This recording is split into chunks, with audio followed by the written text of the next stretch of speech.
की सास उसे बताती है कि मैंने अपनी बहन से बहुत प्यार करता था, वो उसे ज़रा सी तकलीफ में देखता था तो बेचैन हो जाता था। शायद इसीलिए वो इस तरह का हो गया है कि तुम्हें तकलीफ में नहीं देख सकता। सुम्बुल बताती है कि वो बहुत गुस्सा करता है। उसकी माँ कहती है पहले तो कभी गुस्सा नहीं किया उसने। सुम्बुल की माँ पार्लर आती है और पूछती है कुछ कस्टमर आए। वो बताते हैं कि कोई कस्टमर नहीं आया। वो कहती है कि नीलम कहाँ है, उसे मेरे ऑफिस में भेजो। सुम्बुल अपनी भाभी के पास आती है और आकर पूछती है क्या चल रहा है सब कुछ। बताती है कि अम्मी चाहती है अगर मेरी औलाद नहीं होगी तो वासिम की दूसरी शादी कर देंगी। सुम्बुल कहती है नहीं भाभी, ऐसा नहीं हो सकता, अम्मी ऐसा नहीं कर सकती। नेहा बताती है कि तुम्हारी मामा ने इसी तरह बात की है, मैंने जो बताई है। सुम्बुल की माँ सोच रही होती है कि मैंने अपने बेटे से कहा था कि अगर तुम्हारी औलाद ना हुई तो मैं तुम्हारी दूसरी शादी कर दूंगी। मोहब्बत से कुछ नहीं होता, नस्ल भी बढ़ानी होती है। सुम्बुल की माँ सारी जिम्मेदारियां फिर से पार्लर की नीलम को दे देती है और कहती है कि नेहा पर घर की जिम्मेदारियां हैं। सुम्बुल की शादी हो गई है, वो पार्लर और घर को एक साथ नहीं देख सकती। नीलम खुश हो जाती है कि फिर से पार्लर की सारी चीजें मेरे कंट्रोल में हो गई। सुम्बुल वापसी पर सोच रही होती मैं अपनी परेशानी भाभी को क्या बताती, भाभी तो खुद बहुत परेशान है। ये सोचते हुए घर जा रही होती है, तभी उसकी माँ की कॉल आती है।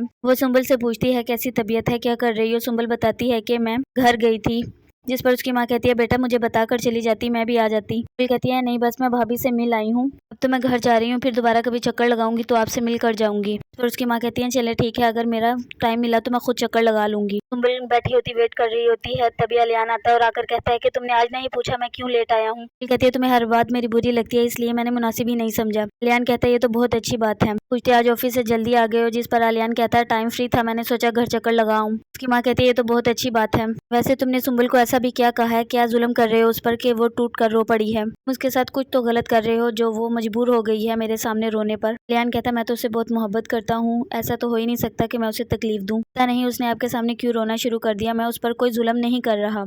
चले मैं थोड़ी देर के लिए घर आया था, मैं ऑफिस जा रहा हूँ। उसकी माँ कहती है चलें ठीक है बेटा जाओ। फिर सेल्फी ले रही होती है। उसकी माँ कहती है आजकल पार्टियां कम करती हैं, पर बताती है जी स्टडी का बर्डन बहुत ज्यादा है, एग्जाम आने वाले हैं इसलिए मैं नहीं जाती। फिर उसकी माँ कहती है ये तो बहुत अच्छी बात है। तभी भाई और भाभी आ जाते हैं, दोनों बहुत खुश होते हैं। माँ कहती है क्या खुशखबरी है। सिम कहता है डॉक्टर ने रिपोर्ट दी है, सारी पॉजिटिव है।